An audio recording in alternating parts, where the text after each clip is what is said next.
Paz a Deus com todos. É com grande prazer que eu inicio esse projeto aqui que já estava no meu pensamento aqui já há algum tempo, né? O que acontece? Como é que veio a ideia desse projeto aqui, né? Existem vários vídeos importantes, de violinistas importantes, né? E que me inspiraram muito, né? No decorrer da minha vida, né? E grande parte desses vídeos, infelizmente, eles não têm legenda, não tem tradução, dublagem, né? Então aí a pessoa tem que entender, bom, enfim, 99% deles, graças a Deus, estão em inglês, né? Não está em alemão ou em russo, porque senão eu estaria encrencado. Então a ideia foi de ir traduzindo esses vídeos, né? Esses vídeos que nos inspiram, que nos trazem tantos ingredientes bons, né? Para a gente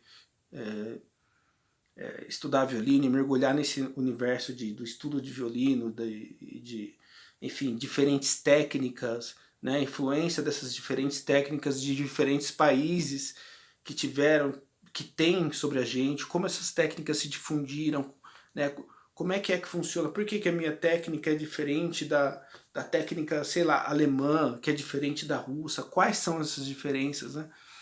Então, quais as diferenças dos violinistas antigos, por exemplo, o que eles tinham de tão especial, né? Então, para deixar esse assunto mais claro, mais acessível, eu resolvi fazer essa série de vídeos, serão dezenas de vídeos, onde eu vou abordar cada um dos vídeos, dos concertos, documentários que me inspiraram e me inspiram até hoje, e vão me inspirar, e trazer de forma acessível, né, e traduzindo aqui em linhas gerais, aqui aos poucos, também falando, como eu estou falando para os meus alunos,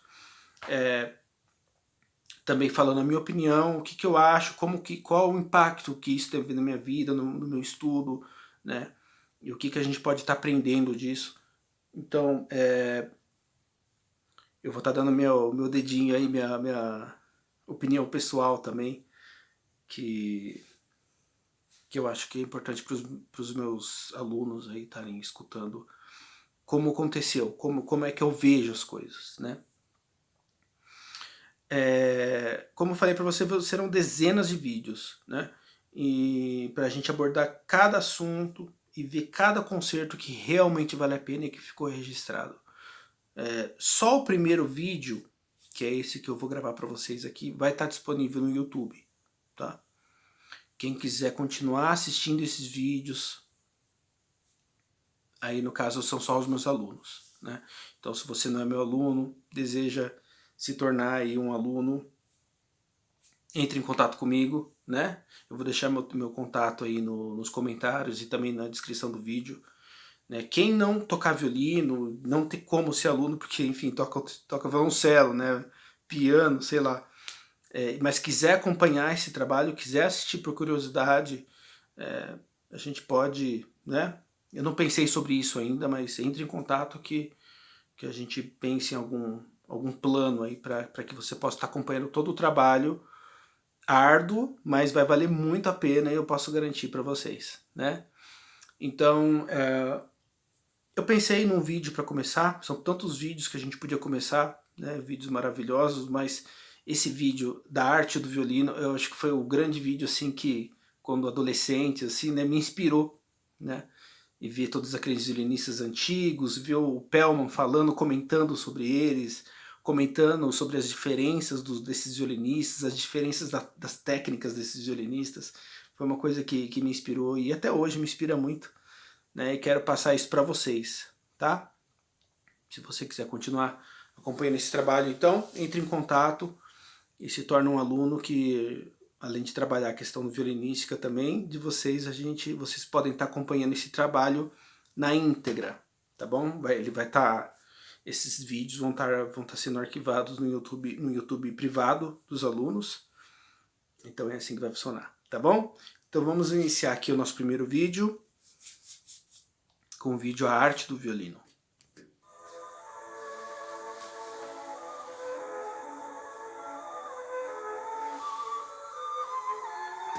Um pouco pra frente aqui, tem uma introduçãozinha.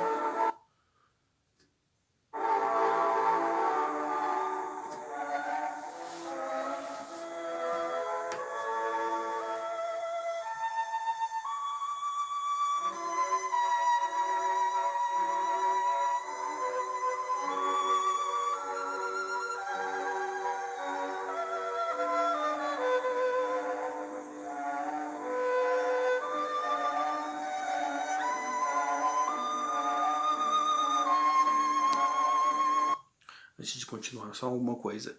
A primeira coisa que me chamou a atenção, né? Cada vez que a gente assiste, a gente já vê uma coisa diferente. Como que...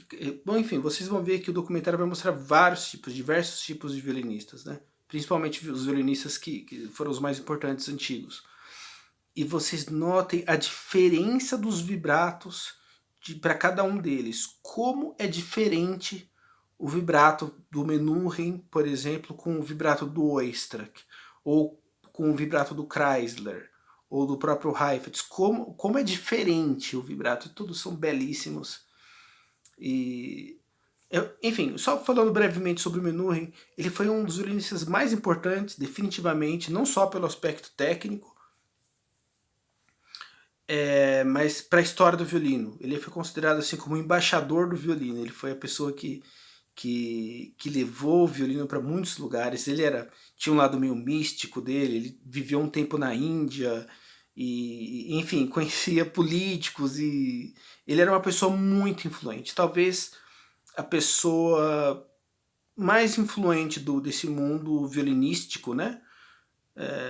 Junto com o Stern. O Stern foi uma pessoa também extremamente influente, mas o Menuhin foi que deu o papel principal, o pontapé inicial nessa junção do violino com esse universo, os possíveis universos da música, né, que saem fora das suas fronteiras, né? Então foi esse grande músico aí. O que eu posso recomendar para que vocês escutem dele?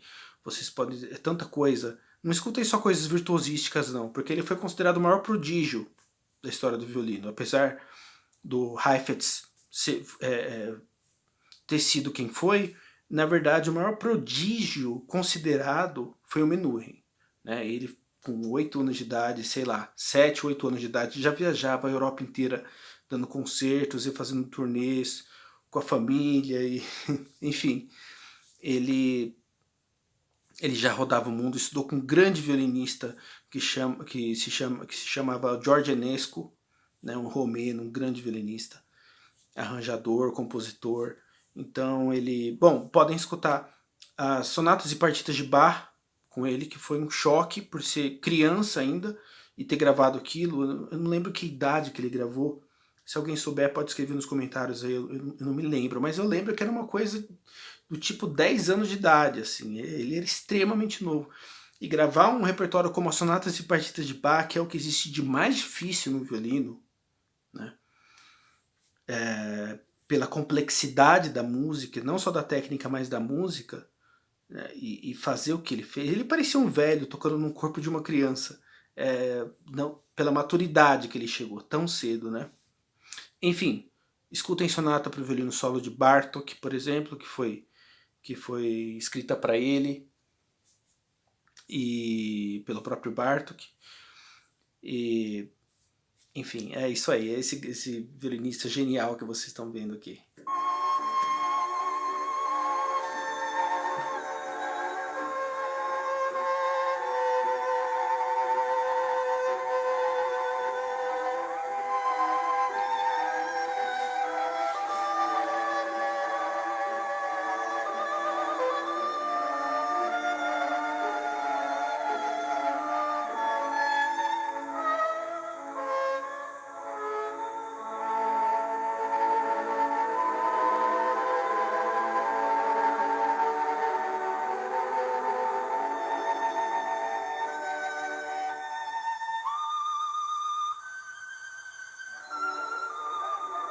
With the passing away on March the 12th, 1999, of the last true legendary violinist Yehudi Menuhin, the final page in the history of the violin in the 20th century was turned. A fabulous... Tá falando que com a morte dele em março, acho que de 1999, uma página do grande violinista do século XX, né?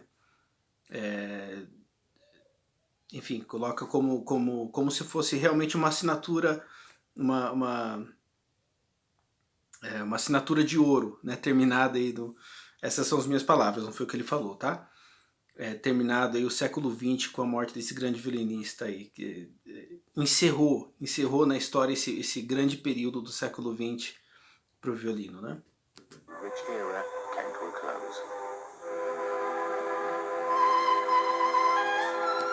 Só para explicar um pouquinho para vocês o contexto do que a gente vai ouvir aqui agora. Vocês vão ouvir vários violinistas antigos, e eles, quem fez o documentário, né, ele pegou o primeiro movimento do concerto de Mendelssohn e deixou que cada violinista tocasse um pedaço, e ele emendou como se fosse uma gravação só, ele foi emendando. Um violinista toca um pedaço, já emenda com outro violinista e com outro, e vocês vejam as diferenças de um violinista para o outro, né, que maravilha que é.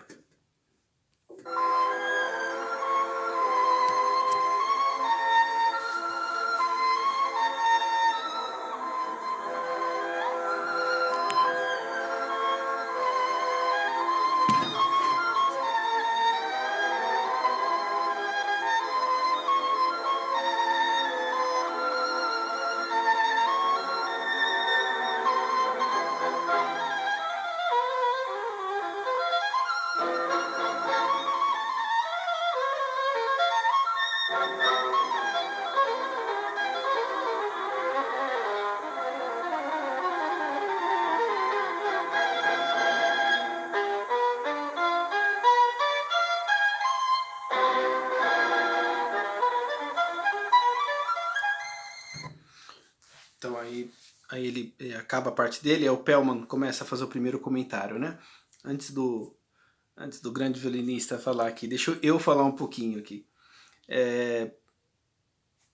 O Oistrakh, se você perguntar para qualquer russo qual foi o grande violinista da história, eles não vão falar Heifetz e muito menos Pellman. Oistrakh, né? Foi o grande violinista para eles. Então vocês veem que ele é o típico... enfim, existem algumas vertentes da escola russa. A gente vê o Kogan, por exemplo, que é um jeito, com aquela, né, uma pegada assim mais franco-belga no arco, com o arco mais colado, aquele ponto de contato assim bem próximo ao cavalete, né? Então ele já tem um outro tipo de... Então existem, claro que existem diferenças dentro da própria escola russa, mas em síntese, o grande representante da escola russa foi o Oistrakh, né? Vocês veem que ele usa muita velocidade de arco, então vocês notem que o arco dele não fica tão próximo ao cavalete, como eu sempre peço para os meus alunos, né? Vamos lá, gente, perto do cavalete, paralelo ao cavalete, peso do braço, contato com a corda, né? Que é um jeito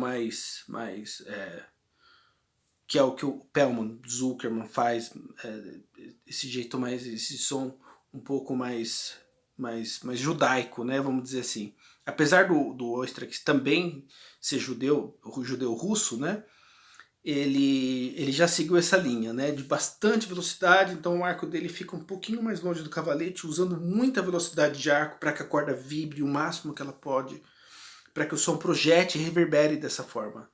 Né? Então vocês... E notem também o diapasão, né? O pessoal dessa época, para deixar a interpretação um pouco mais brilhante, às vezes eles deixavam a afinação... A gente usa...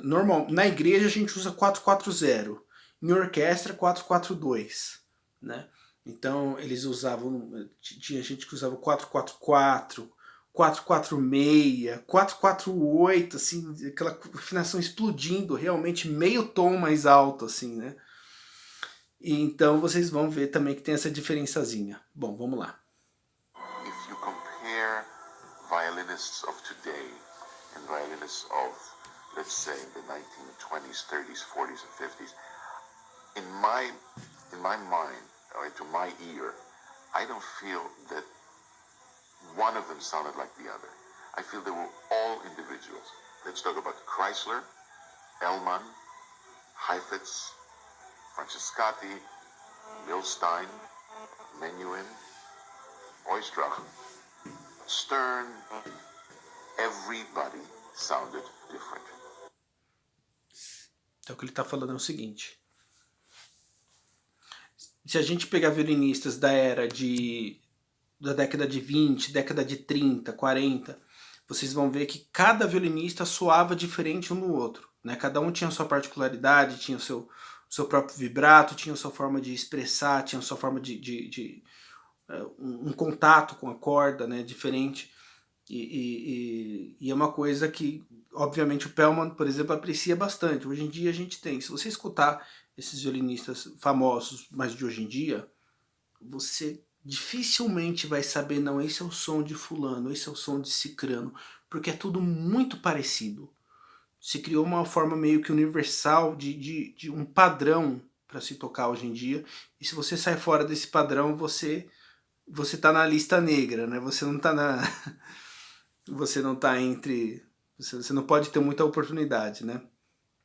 Então é um problema que nessa época eles não tinham, né? Cada violinista, cada grande violinista tinha o seu RG, o seu padrão, a sua identidade vinculada com o violino, né? Vamos continuar aqui.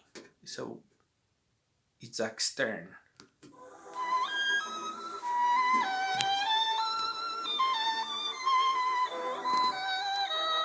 Desculpa, gente, a minha câmera fica atrapalhando um pouquinho, tá? Não tem muito o que eu fazer aqui.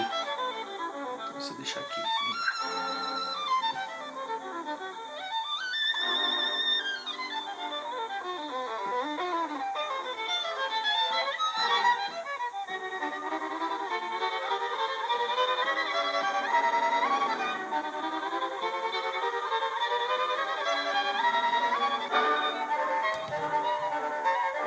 Antes de falar o Christian Ferraz aqui, quero falar um pouco do Stern. O Stern, ele foi depois do Yehudi Menuhin, que foi o violinista mais influente, assim, como eu falei para vocês, né? O Isaac Stern foi um violinista extremamente influente, né?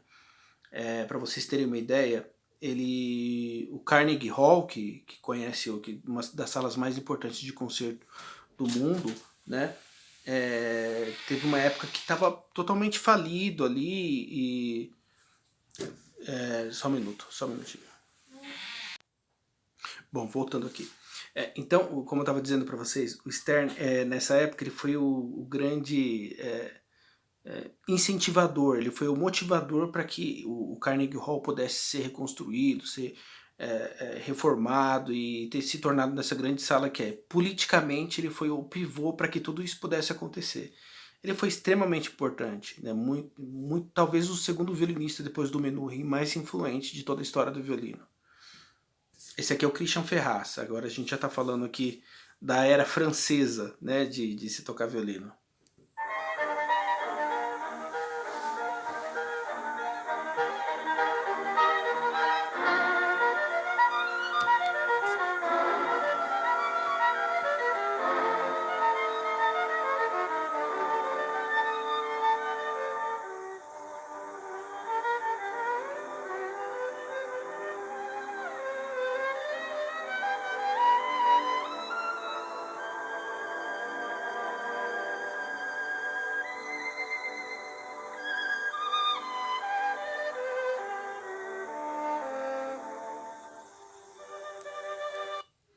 Antes de falar um pouco do Kreisler, deixa eu falar um pouco sobre o Ferraz. Ele é um violinista muito intrigante, porque o francês, ele também, assim como o Oistrakh, né, ele usa bastante velocidade de arco, só que você já vê que ele já tem um pouco mais de contato com a corda, ele tem aquela velocidade, mas o contato da corda, aquela questão de, né, tocar mais próximo ao cavalete, vocês veem que ele tem mais acentuado, é um pouco mais firme nesse sentido, né? Então ele tem essa coisa também, né, de tocar com o cotovelo bem alto, né? Então nessa época, né, é muito comum você ver violinistas que seguravam, eu sempre falo para os meus alunos, né, aquela típica técnica franco-belga, né, Galamien, né, de você tocar com o cotovelo mais baixo, sentir o peso do braço, né, e a gente manter a pegada do arco, da vareta do arco nessa parte, né, entre essa e essa parte, né, podendo variar, né, nessa parte do indicador, né. Então é muito comum que todos esses, o próprio Heifetz, né, o Pelma, inclusive, principalmente quando ele era mais criança, assim, né, adolescente, tocando, ele tocava bastante dessa forma, que é nessa parte aqui, né, com a vareta do arco pegando nessa parte do dedo e a mão ela ficava assim, né, e isso abriu um precedente, que é a questão do cotovelo, de você erguer mais o cotovelo, né. Então o Christian Ferraz, essa técnica francesa, né, que assim como a técnica alemã também tem esse princípio, né, de erguer, né? Eles usavam o cotovelo, né, essa parte do braço, a parte do cotovelo, como uma espécie de alavanca, né? Vamos dizer assim, não sei se eu estou usando um termo muito correto, mas vamos dizer que é uma coisa assim, né? Então tinha muito esse movimento aqui, né? Basicamente bastante movimento de braço, né? Bastante arco, né? Um vibrato bem intenso, né? E bastante arco, né?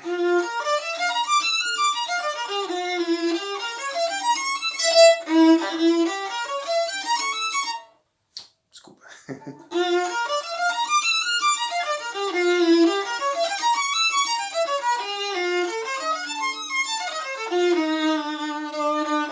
Bastante movimento de braço, né? Então era uma coisa... E é interessante que o som ele tem essa projeção, né? E quando é para ele segurar, vocês veem que ele se segura com bastante ponto de contato, né?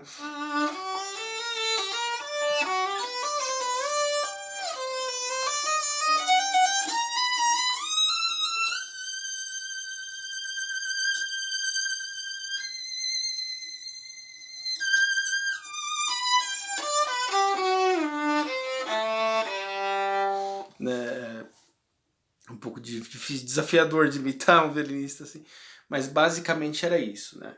Bastante velocidade e vibrato bem rápido, bem expressivo, né? Expressivo mais pro rápido, né?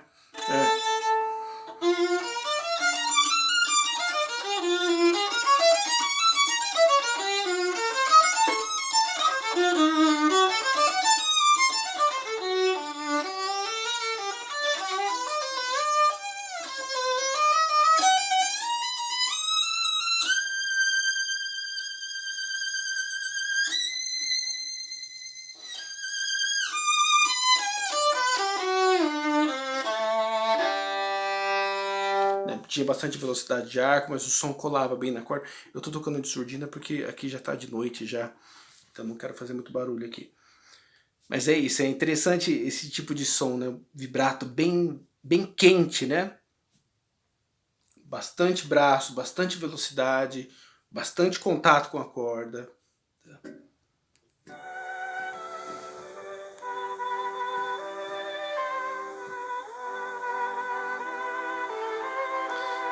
O dele só tem som, né? Não tem imagem.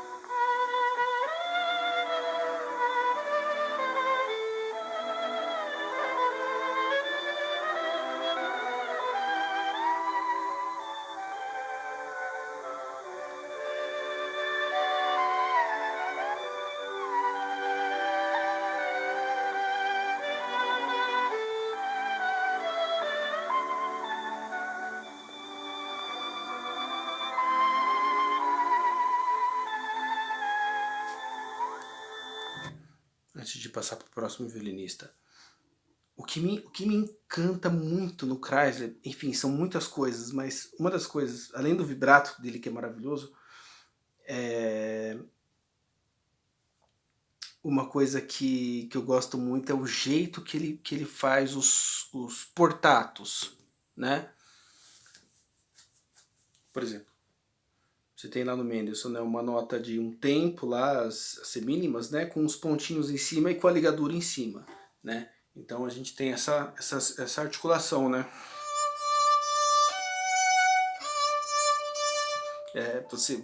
Ela é separada, mas ao mesmo tempo você um pouco que conecta elas, né? É um ponto com uma ligadura em cima, né? Um portato, né? Então, como ele canta, como realmente são palavras que ele está falando. É como se ele estivesse contando uma história e de repente ele começasse a pronunciar palavras. Então essa é a grande, para mim, é a grande maravilha do som do Kreisler. É como se ele realmente estivesse falando palavras, né?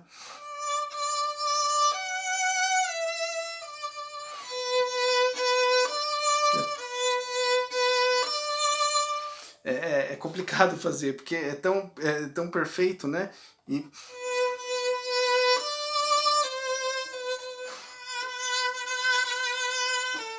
na maioria dos violinistas, né, inclusive a gente faz uma coisa, eu pelo menos, né, penso numa coisa mais linear, né?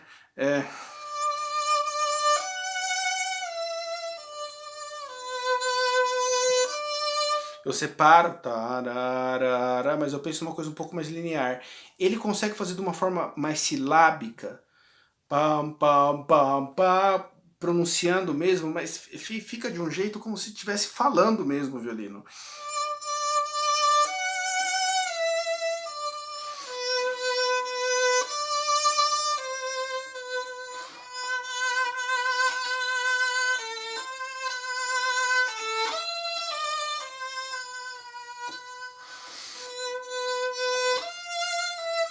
Enfim, aí vai, né? Mas é uma coisa maravilhosa, né?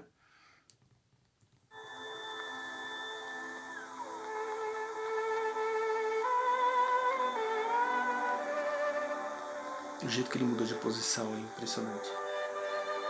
Milstein.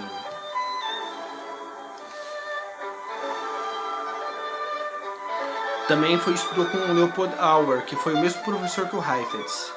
Aquela pegada que eu estava falando para vocês, né?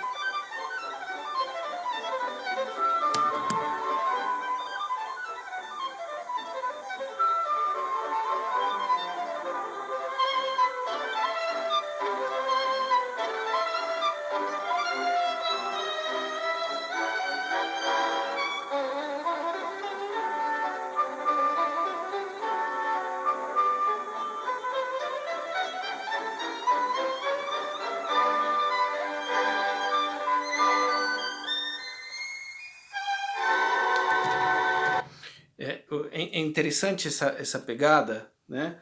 Porque ela te dá um som diferenciado na ponta. Então uma coisa que vocês vão ver bastante é que esses violinistas dessas gerações, dessa geração, eles tinham um som diferenciado na ponta do arco, né? Que é uma coisa que quando você faz isso, né? Você acaba tendo mais contato com a corda na região da ponta, né? Né?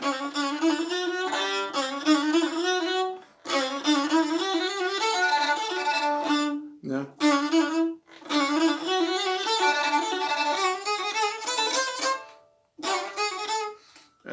Tem aquela parte lá, né?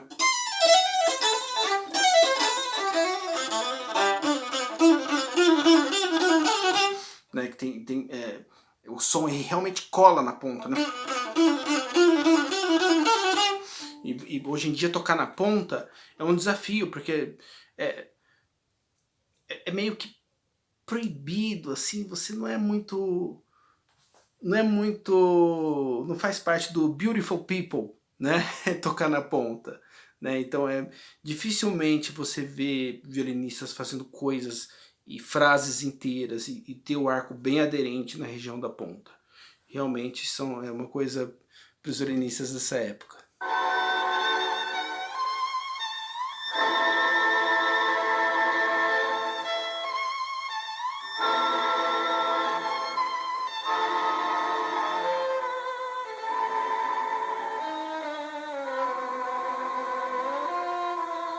Drama que tem no som, né?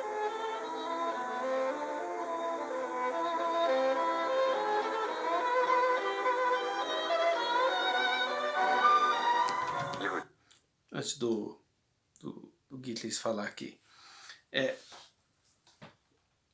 vocês veem que eles têm uma forma de mudar de posição, eles têm um drama no som, que é uma coisa simplesmente maravilhosa de ver, né?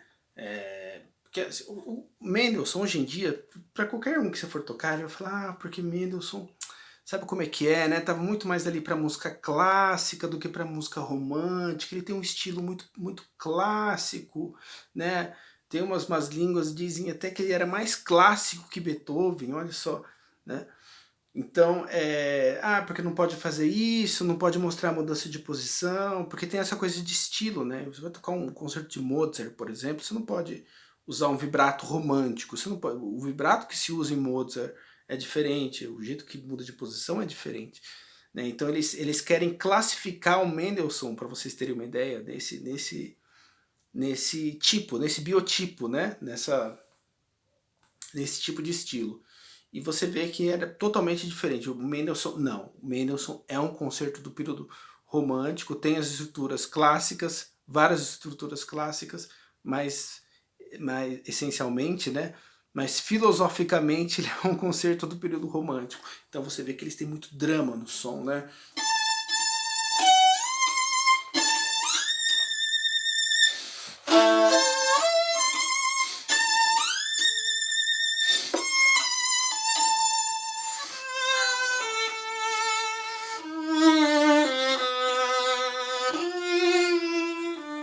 Né, o violino ele canta mesmo, ele tem um drama no som, né? Que é uma coisa que hoje em dia também é um tabu, né? Hackett, Huberman, Francescatti, Sillet, Enesco. Ben, chacun jouait la même œuvre et ça a été comme une autre œuvre. Quand quelqu'un te dit ça c'est la version de référence, ou ça c'est comme ça, là, excuse-moi, c'est une insulte à la musique, alors ça veut dire que c'est une très pauvre musique. Ça veut dire qu'il n'y a qu'une seule manière de le jouer. É justamente o que ele está falando, né? Que hoje em dia a gente tem uma coisa, a era moderna, né? A era contemporânea tem essa coisa, não. Esse tipo de estilo de música só deve ser feito de tal forma, só pode ser feito, o vibrato só pode ser feito dessa forma, o contato do som na corda tem que ser feito somente dessa forma, né? Então, ele falou que isso empobrece muito a música. E, de fato, o que aconteceu com os violinistas de hoje em dia é que a música ficou muito pobre, porque se padronizou a música de uma forma sem precedentes. Então, o que ele está falando, que o Enesco, o Dzighetti, os grandes violinistas dessa época, se você escutasse uma mesma coisa com cada violinista, parecia uma obra totalmente diferente de um violinista para o outro.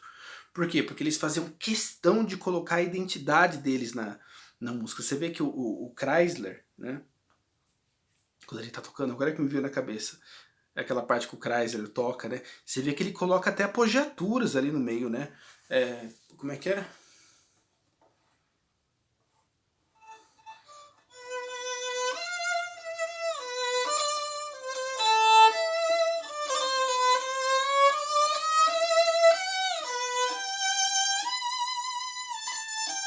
Não é aqui que ele faz. Enfim, ele faz uma gracinha ali, umas apogiaturas ali que não estão escritas. Não foi o Mendelssohn que escreveu. Ele foi lá e colocou e fez. Eu acho maravilhoso. É uma coisa de bom gosto. Fica uma coisa, nossa, uau, olha só que coisa linda que fica. Né? E esse tipo de coisa era apreciado nessa época. Era uma marca registrada sua, era o seu jeito de tocar. Você fazia daquela forma e ninguém mais no mundo fazia. Hoje em dia não tem mais isso. Se você faz diferente, se você toca dessa forma, por exemplo, para alguém, para algum erudito desses aí, ele vai falar, poxa, mas não tá escrito aqui, que apogiatura é essa que você fez? Isso é ridículo, ele ia mandar você embora na hora. Né? Então é totalmente inaceitável, porque tem que ser fiel ao que o compositor escreve, como se fosse uma... Tem gente que coloca assim no nível da palavra de Deus, não é uma coisa imutável, né? E não é assim, o próprio Heifetz, tudo que ele tocava, ele colocava uma marca pessoal dele, né? Tanto em algum aspecto rítmico ou de articulação, ele colocava um carimbo, eu sou Heifetz e eu tô tocando isso aqui, e esse é o jeito que eu toco, e ninguém mais no planeta toca assim. E todos esses grandes tinham esse jeito, né?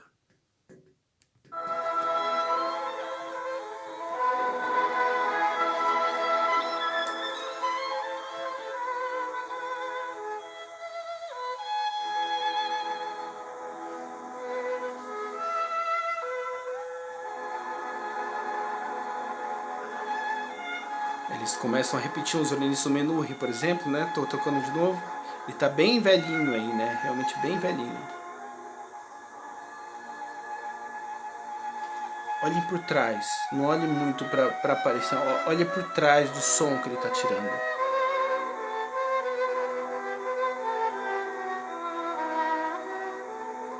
A gente sente, né, o peso da vida dele, das palavras que ele tá falando diante de cada nota, né?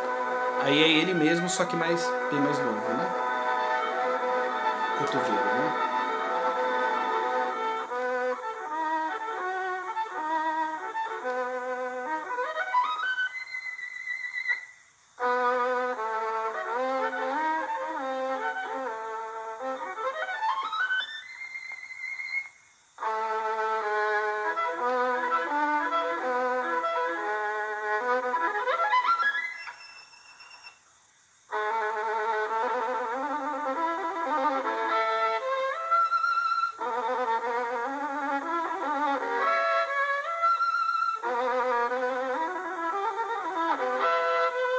que não tem muita mexeção com ele, né?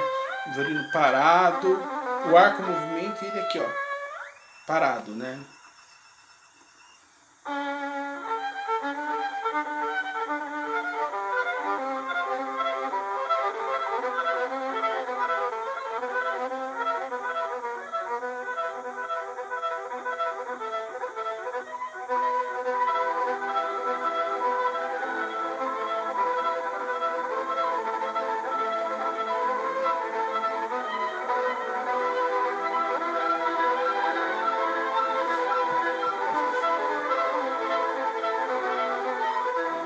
No one can say what makes one sound differ from another. Ninguém pode This dizer o is, que in faz um my som diferente do opinion, outro. the individuality of the É a person, individualidade the da strength pessoa, né? of the pressure, the pressure of the bow on the strings, A the pressure of the actual fingers on the violin, the whole position. né?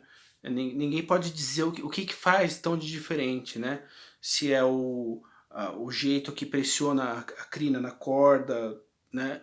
O jeito que a pressão, né? A força com que os dedos caem na corda, né? diante do eixo de da posição inteira. Ninguém pode dizer, não dá para dizer que são esses pequenos detalhes que fazem a diferença de um grande violinista para outro grande violinista. Existe muito mais, né, além desses detalhes aí.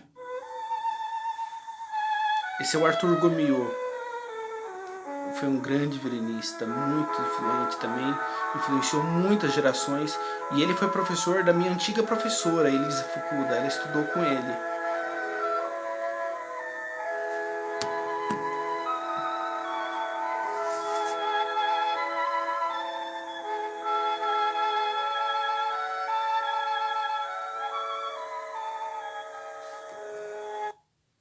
Antes dele continuar tocando, eu faço questão de fazer um comentário. Notem que, apesar de ser um violinista dessa geração antigo, ele tem um jeito um pouquinho mais atual de som. Ele já não faz tantas mudanças de posição, glissandos como os outros fazem. Ele tem um jeito um pouquinho mais quadrado de tocar, um pouquinho mais como se tocaria hoje em dia, vamos colocar dessa forma, né? Então ele na verdade, a grande especialidade dele, né, a grande referência dele, claro que foi tudo que ele fez, mas o principal, na minha opinião, foram os concertos de Mozart e as sonatas de Mozart que ele gravou. Né? Ele tocava com uma pianista fabulosa que se chamava Clara Haskell, acho que assim pronuncia, alguma coisa assim. Uma senhorinha assim que, poxa, é uma pianista assim, vocês têm que escutar. Vão lá, procurem Sonatas de Mozart com Grumiaux com Clara Haskell e vocês vão ver o que eu tô falando. É uma coisa inacreditável.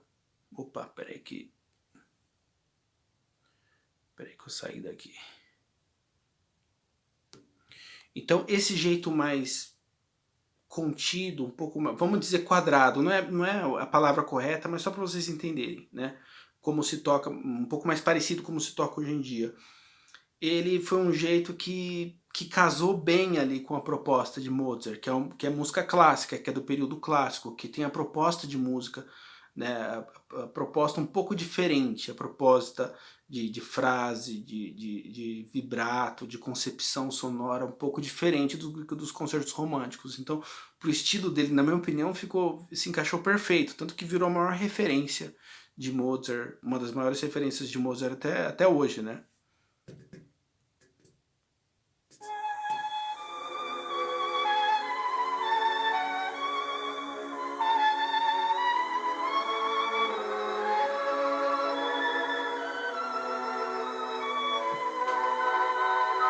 E vocês podem notar que ele já tem um estilo da pegada da franco-belga, que é justamente a posição dessa madeira dentro do arco, né? Ela tá nessa parte do dedo indicador e não nessa, que deixa a mão assim. Então ele já tem mais esse estilo, né?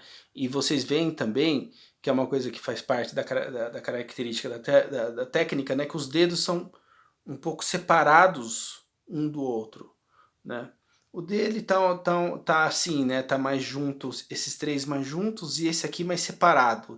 Tá assim, né? A técnica dele. Então tem a influência da técnica francesa aí também, pelo que eu tô vendo, né? Então, mas é isso aqui, mas já mais para esse lado, já muda até na técnica. Então, se vocês verem bem a técnica, o jeito que segura o arco acaba mudando bastante coisa no som, né?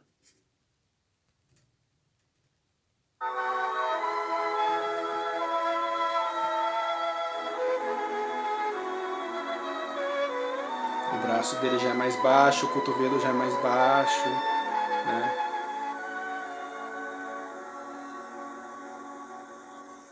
E o grande Heifetz.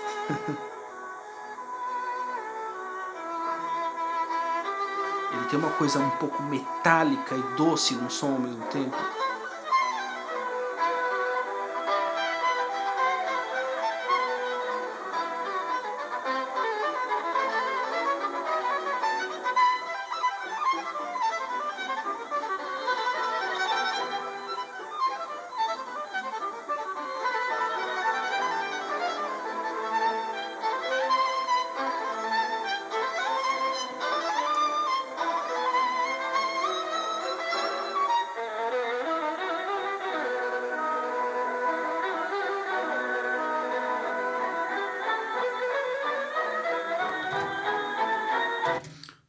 Antes de continuar, deixa eu só falar um pouquinho.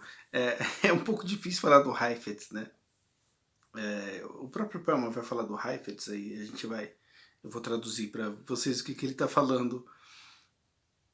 Mas é uma coisa maravilhosa, né? Ele tem um timbre. Como é que pode ter um timbre metálico, mas ao mesmo tempo doce? Né? Aquele som. Né?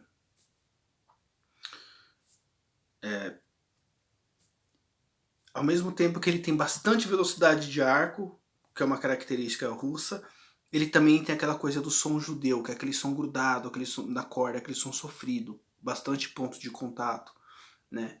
Então ele foi uma química ali que foi tudo junto ali, né? Juntou todas as coisas, deu uma coisa só e saiu o Heifetz, né?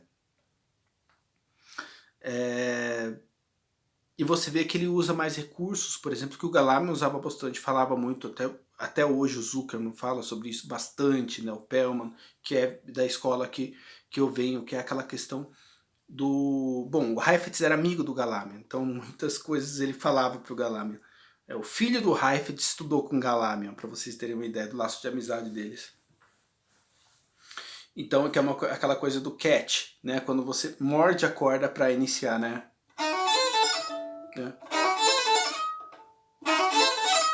Mesmo numa ligadura, você não começa... O arco não começa simplesmente da corda. Ele dá uma mordida na corda. E isso deixa a articulação muito mais nítida e você é obrigado de alguma forma também a articular mais os dedos da mão esquerda. E isso dá uma claridade sonora simplesmente maravilhosa, né? Quando você morde a corda e você deixa a articulação da mão esquerda bem nítida, né? Por exemplo, né?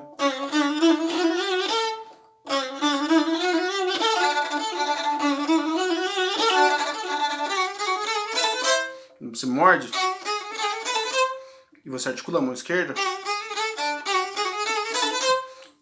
tudo fica mais claro de se ouvir, fica mais nítido, né? Esse tipo de coisa. Então é muito bonito observar que tudo começou aí, né? Esse é o Elman. A gente vai falar um pouco sobre ele também.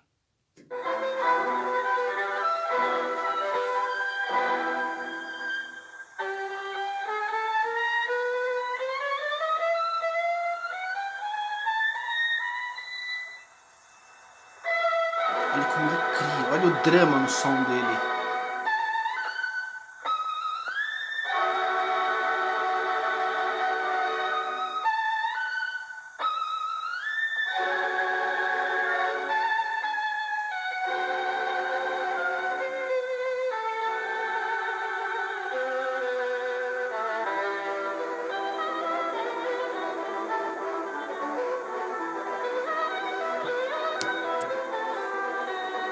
também foi aluno do Howard também, que foi o professor do Heifetz.